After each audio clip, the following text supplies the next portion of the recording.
Hello बच्चों, आज के ऑर्गेनिक केमिस्ट्री की क्लास में हम सीखने वाले हैं reduction of ketone using lithium aluminium hydride. देखेंगे आज की क्लास में कि किस तरीके से हम कीटोन का रिडक्शन कर सकते हैं लिथियम एल्यूमिनियम हाइड्राइड की हेल्प से।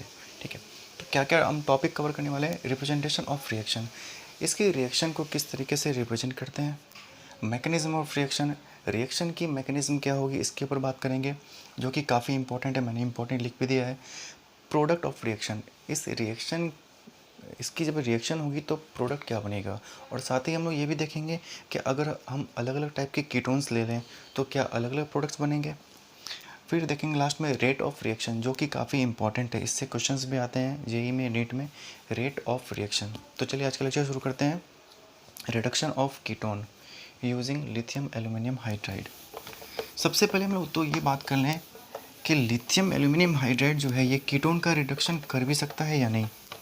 मतलब कीटोन लिथियम एल्यूमिनियम हाइड्राइड की मदद से रिड्यूस होगा या नहीं होगा, ये देख लेते हैं। जैसा हमें पता है लिथियम एल्यूमिनियम हाइड्राइड जो है ये अपने पास में दो तरह के कंपाउंड्स को रिड्यूस कर सकता है। कौन से कंपाउंड है। यदि किसी कंपाउंड में डबल बॉन्ड या ट्रिपल बॉन्ड हो बिटवीन टू डिफरेंट एटम्स, दो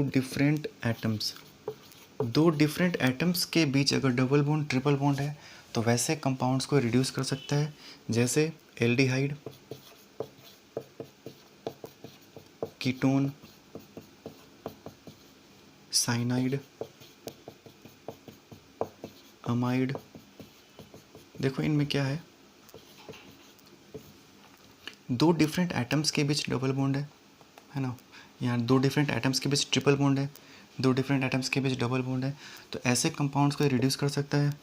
या फिर किसी भी कंपाउंड में एल्काइल हैलाइड हो, एल्काइल हैलाइड्स, एल्काइल हैलाइड्स का मतलब क्या हुआ, हाइड्रोकार्बन के साथ अगर हैलोजेंस अटैच्ड हों, सपोज करो CH3 CH2 Cl, ये हाइड्रोकार्बन है, ये हैलोजन है, तो ऐसे कंपाउंड को ये रिड्यूस कर सकता है। अब यहाँ डबल बॉन्ड है, ट्रिपल बॉन्ड है, उससे मैटर नहीं करता, अपने को हाइड्रोकार्बन के साथ हैलोजेंस अटैच चाहिए। तो देखो अपने पास कीटोन जो है, कीटोन इस तरीके से लिखते हैं उसको। इस कीटोन में टू डिफरेंट एटम्स के बीच डबल बॉन्ड है ना, तो इस कैटेगरी में आ रहा है कीटोन। तो मतलब लिथियम एल्यूमिनियम हाइड्राइड इसको रिड्यूस कर सकता है ना। तो चलिए आगे हम लोग बात करते हैं रिप्रेजेंटेशन। इसकी रिएक्शन को रिप्रेजेंट कैसे करेंगे। रिप्रेजेंटेशन ऑफ रिएक्शन,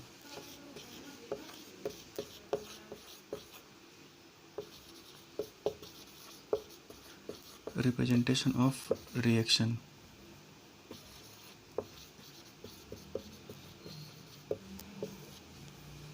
अपने पास में कीटोन होता है, मैंने एक कीटोन ले लिया, इसकी रिएक्शन करवानी है लिथियम एल्यूमिनियम हाइड्राइड से।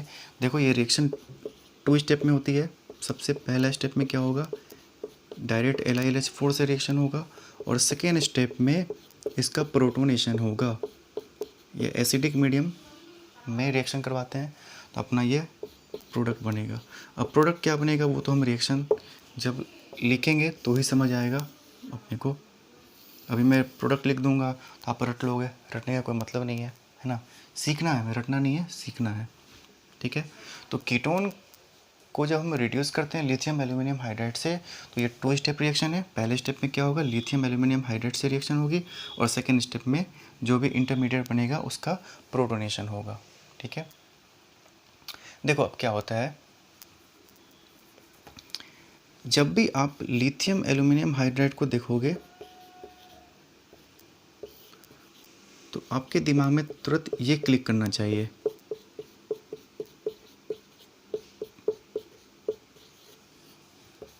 ये तो आपको थोड़ा याद रखना होगा। जो LiLH4 होता है वो Li प्लस AlH3 और H माइनस में ब्रेक होगा, है ना। ये ऐसा क्यों होता है, इसका भी अपने पास में आंसर है। देखो ये एक कोऑर्डिनेशन कंपाउंड है ना। इसको हम लोग कैसे रिप्रेजेंट करते हैं, Li प्लस